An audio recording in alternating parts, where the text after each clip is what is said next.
Everyone, আসসালামু আলাইকুম। যে যেখান থেকে আমার ভিডিওটি দেখছেন আশা করি সবাই ভালো আছেন। আজকে একটা স্পেশাল ভিডিও, আমার বোনের বার্থডে ব্লগ এটা। এর আগে একটা শেয়ার করেছিলাম birthday preparation blog plus late night সেলিব্রেশনের ব্লগ, আর এটা ছিল বার্থডের দিনের ব্লগ, যেই দিন সারাদিন আমরা কী করলাম, কিভাবে কাটলো সেটাই আপনাদের সাথে শেয়ার করব। হোপফুলি আপনাদের কাছে ভিডিওটা ভালো লাগবে। আমার ছোটো বোনের বার্থডেটা আমার কাছে প্লাস আমাদের ফুল ফ্যামিলির কাছে খুবই স্পেশাল। আমরা 4 ভাই বোনের মধ্যে আমাদের বার্থডে তেমন একটা সেলিব্রেট করা হয় না বা তেমন একটা স্পেশাল ফিল করিও না, বাট ওর বার্থডেটা আমরা সবাই অনেক স্পেশাল ফিল করি আর সেলিব্রেটও করা হয়। আর আমরা 3 ভাই বোনের বার্থডে তেমন একটা সেলিব্রেট করা হয়ও না, কারণ ও আমাদের পরিবার সবার ছোটো, তাই তো ওর জন্য একটু প্রিপারেশন করা হচ্ছিল। আম্মু ওর পছন্দের খাবার রান্না করে ফেলছেন, সাদা পোলাও, রোস্ট। ও যখন ছোটো ছিল তখন অনেক আয়োজন করতাম, ওর বার্থডে পার্টিটা আমাদের বাসায় রাখতাম, অনেক আয়োজন করতাম, মানে আগের দিন থেকে অনেক প্রিপারেশন থাকতো, অনেক মেহমানদের দাওয়াত দেওয়া হতো। কিন্তু এখন 4-5 বছর ধরে এরকম আর করি না। আমরা জাস্ট ওর বার্থডেতে ঘরে কিছু একটা স্পেশাল রান্না হয় আর রেস্টুরেন্টে গিয়েই সেলিব্রেট করা হয়। কিন্তু আমার আব্বু এইবার বলছিলেন বারবার যে বাইরে খাবার ভালো না, যা ইচ্ছা তোমরা বাসায় বানিয়ে খাও, বাইরে যাওয়ার কোনো দরকার নেই। তাই আব্বুর কথা রাখতে আম্মু বাসায় জেরিনের জন্য স্পেশাল ও যা যা খেতে পছন্দ করে সব কিছু রান্না করেছেন।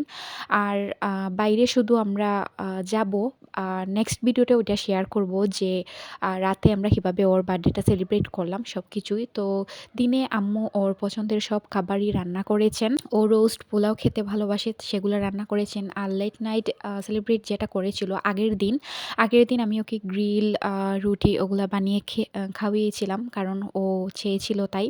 আম্মুর হাতের রোস্ট পোলাওটা মাশাল্লাহ অনেক অনেক বেশি মজা হয়। খাওয়া দাওয়া শেষ, এই যে অনেকগুলা প্লেট টেট এগুলো জমা হয়েছে, এগুলো ধুতে হবে। দেন আমি জেরিনকে নিয়ে চলে গেলাম ট্রেইলারের কাছে। বার্থডে গার্লের ড্রেসটা আনার জন্য ট্রেইলারের কাছে রয়ে গিয়েছে ওর আউটফিটটা, সেটাই আনবো। আর একটা মজার কথা বলি, ছোটোবেলা থেকেই আমি আমার মেজো বোন মিলে ওকে সারপ্রাইজ দেওয়ার অনেক চেষ্টা করতাম, মানে ওর জন্য গিফট এনে লুকিয়ে রাখতাম যাতে ও না দেখে। বাট ও অনেক, মানে পাগল হয়ে যেত যে কোথায় গিফট রেখেছি, সারা বাসা খুঁজতো। এরকম একটা অবস্থা ছিল। এইবারও আমি সারপ্রাইজ দিতে চেয়েছিলাম, কিন্তু আম্মু আমার সারপ্রাইজটা নষ্ট করে দিয়েছেন। আমি কি গিফট দিব ওকে বলে দিয়েছেন, ও গেস করতে পেরেছিল। তারপরও আমার মুখ থেকে শুনতে চেয়েছিল যে আমি কি দিব, কিন্তু আমি ওকে বলি নাই।